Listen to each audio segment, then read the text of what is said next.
Oh gosh, my back hurts. I don't know why. I think I'm starting to get old. Hello folks, today is Thursday, April 4th. I'm here to do the Ostara Writing Tag, and I was tagged by Stephen Partridge, so I'll link his video down below.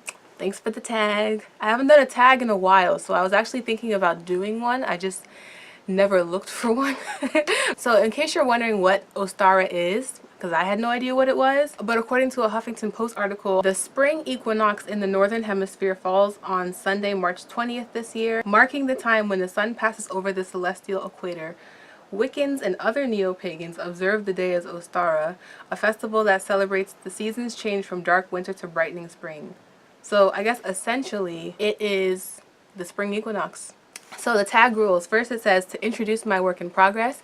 I will link the video down below in which I talked about both Pitchfork and Stormcloud. Watch that, I would advise, and then come back to watch this video so that way some of my answers at least make a little bit more sense. In this tag, I thought it would be fun to do both of my works in progress for the questions as opposed to just picking one, but I'll clarify which answer is from which story. Rule number 2 is try not to use the same character for more than one answer. Small casts excused. So I have actually big casts of characters, so this is really not that big of an issue. And number 3, do this on your favorite platform, YouTube, Twitter, Tumblr, etc. So obviously you found it. You found me here on Tumblr. No, I'm just kidding. We're obviously on YouTube anyway. So there are 13 questions and I will just get into them. Number 1, egg. Which of your characters is good with kids? So for this answer, I'm going to go with Ophélie. It sounds so much nicer in my head, okay? It's basically the French version of the name Ophelia. But anyway, this is from Pitchfork, and she is a character. I'm trying not to spoil it. So Ophelia is one of my characters who is in an asylum, and there's children in this asylum. It's like an asylum for children, and Ophelia is like an older kid. She's a teenager, and she's just really good at connecting with a couple of the other characters who are a lot younger than her. She's sort of like that motherly figure that neither of them have really had. So she's in that way really good with kids. Yeah, I think that's all I'm going to say for that. Question number 2, garden. Who would plant a garden and what would it be filled with? So this one is such an easy answer because this character literally already has like the world's best garden. This is Ione from Stormcloud. Ione is in charge of the forest region and she lives down in the Amazon rainforest. And so she's in charge of like all the plants on Earth, whether they're land plants, marine plants, whatever. Again, I talk about regions and stuff more in my other video, which is linked down below. But Ione, since she's in charge of the forest region, where she lives in the Amazon rainforest, she's got one thing called the arboreto, which is like an arboretum, where she has like 2 of every plant on Earth. She's got a few gardens around the world where it's like they're hidden from humans and all that stuff, but she's got 2, like it's basically like Noah's Ark, but the flora version. Number 3, seed. Who in your cast can spiral from a tiny seed of doubt? So for this question, I'm going back to Pitchfork and I chose the character Manish. So Manish is one of the ship crew, and he has a habit of automatically sort of jumping to the worst conclusions and sort of just believing the worst. He's got a kind of cynical view on the world. And I will admit, the good thing about this tag is that it does make you sort of think about your story in ways that you haven't maybe just yet. And so I knew Manish was sort of a pessimist, but I guess I didn't quite realize how much. So that's really interesting. I like that I've kind of realized that because of this tag. So if you're thinking of doing this tag, I highly suggest it, even if it's just to sort of think about your own characters in a different perspective. But yeah, so Manish, there's magic in this world in Pitchfork, and he just does not want nothing to do with it, you know?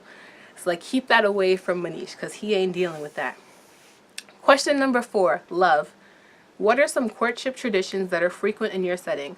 So for this one, I'll go with Stormcloud because Stormcloud has like a Pitchfork's love traditions are like normal. It's, you know, humans, whatever. But in Stormcloud, since they're all Syriads, their love traditions are sort of like mates. Not quite a soulmate, it's more like an aether mate. So I don't want to, or not aether, ether mate. I pronounce it weird, but anyway, I don't want to get into this too much, but they have these things called ether bonds, which is basically like all living things in this world have ether. And you know, you might come across somebody who has a similar ether signature. You can't choose your mate, but you can choose to be with whoever you want in this world. They don't have to be your mate, but they can be. Just, you know, you can do whatever you want, but then there's also mates, you know. I guess it's sort of like in the real world, like, you know, you can be with whoever you want, whether they're your soulmate or not, whatever. So it's kind of a similar thing here, except it's more like with an innate connection to their life force, which is ether. So question number 5, rabbits. Who in your cast is a frequent lover? Oh my gosh. So this awkward. Okay. So this one, without getting too down into things, okay, answer is Yuri, and he's in Pitchfork, and he is a charmer, and he is the kind of guy, this has nothing really to do with his loverness, whatever, although I guess it could. He's the kind of guy who's like, he's really manipulative and he'll do whatever it takes to get what he wants. And so take that how you will. Question number 6, paint. Who's a natural born artist in your cast? So I actually have an artist in each series, but for this one I'm going to go with Pitchfork, and that's the main character, Amber. Amber discovers at some point in the story that she has this ability to make things happen by drawing them. She was born with it, you know. She didn't have it necessarily when she was younger, but she was born with the ability to have it, if that makes sense. It just doesn't develop until later in life. Anyway, question number 7. Yeah. Flowers. Who in your cast would you say is a late bloomer? So for this I'm going to say Xander. And Xander is a main character in Stormcloud, and he's sort of this sheltered little boy. He's not a little boy, he's like 19. He's lived his entire life sheltered, being told what to do and how to act. He's never been in the real world. He's only ever been inside the Earthpire. And so he doesn't really know what it's like out there. He's heard all these stories his entire life, but he's never actually been out there. So he's got this sort of, you know, sheltered view of the world and whatnot. So I would definitely say he's a late bloomer, because it's not until like a bit into the story that he starts to come into his own and starts to realize all the things that he's been missing and all that kind of stuff. So yeah. I love Xander. I really love Xander. I think he's so sweet. And speaking of sweet, number 8, honey. Which of your characters is so sweet it's infectious? So for this one, I'm going to have to go with another character from Stormcloud, and that's Bora. So Bora is sort of a friend that Race makes in the Earthpire. They have a bit of an interesting relationship at the start with, like, I mentioned in the other video that Race is sort of this character with this power that nobody really knows a whole lot about, and they're sort of scared of her for it. And so there's a bit of that when she meets Bora. But Bora, aside from that, has really taken to Race. She's really been this person that Race can go to as a friend, and who basically like champions Race to like stand up for herself and that kind of stuff. Yes. Okay. Question number 9 is maiden. When do kids become adults in your setting? So again with Cyriads, because they're the ones who are not quite human, well they're half human. Cyriads become adults when they're 18, but they age much more slowly. You know, like it's one of those things where like they grow up. I think actually the Greek gods age like this. They age normally, then they become an adult, and they sort of just like slow down from there until they gradually get older, and then they can die of old age or whatever ends up killing them. But so again, like 18 like humans, but then they have long lifespans that are really slowed. They're not immortal, but they do live extended lives. Question number 10, renewal. Who in your cast is really good at setting goals? So for this, I'm going to have to say Ship Captain Remy Moreau, and that is from Pitchfork. And he is really good at setting goals. Like, he's super particular. He knows exactly what he has to do, and he in the past has been very successful at doing it. So that's setting goals, but following through on these goals is a whole nother story. And while he would be really good at that, Amber sort of comes along and gets in his way and screws things up a lot for him. Question number 11 is Ash. Who would drink from a fount of knowledge? So that would be Pilar from Stormcloud. And right now I'm in the middle of revising book 1. So Pilar was actually a character who wasn't going to be introduced until book 2. but then I realized that I think she might actually have a place in book 1. Pilar is the headmistress of the Sky Region Academy, and she has spent her life kind of like traveling around the world and collecting stories and like learning about all these different cultures and stuff. So basically she's the person that you go to if you want to know something. And she also helps with the updating the library archives. The libraries keep tabs on like all the Siriads who exist in the world and like who are born, and they keep like records like when these Siriads were born, where they were born, what region they're in, all that kind of stuff. And so Pilar helps to keep that information up to date as well. And Race does go to her as sort of a fountain of knowledge, I guess. In fact, the chapter that introduces her is called A Pilar of Knowledge, because you know the phrase is a pillar of knowledge. Totally not intentional, by the way. That's not why I named her that, but it worked out that way. Question number 12 is hot cross buns. Isn't that a song? 1 a penny, 2 a penny, hot cross buns. I don't know if that's how it goes. Who strives to find balance in their oh good lord. Who strives to find balance in their life every day, and how? So that would be Draco, and again he's in Stormcloud, and he is basically, how do I explain this without spoiling it? He's like in charge of the Earth Pyre. He's like the guy. He's like in charge of the Earth Pyre, and he has an official title, but I don't really want to say that right now. He's the second oldest Siriad, but he is well over 1,000. He's Xander's father, Ione's husband, and I mentioned that because all these characters I've mentioned in the video so far. And he, being in charge of the Earth Pyre, he has a lot of duties.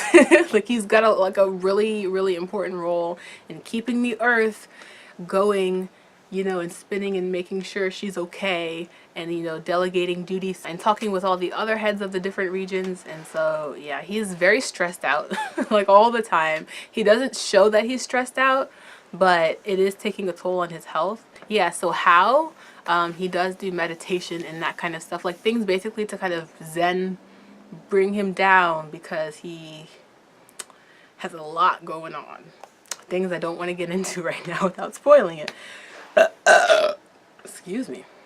I thought I said I was going to stop burping on my channel. Oh well. Consider that a Christmas gift. It's April. And the last question is number 13. Witchery. Ooh. Set a love potion in the table between your characters. What would happen? So I decided to set this love potion on the table between my characters in Pitchfork because I think they would be the most likely to actually come across a love potion and actually deal with this issue. Although I've not put that in the plot yet.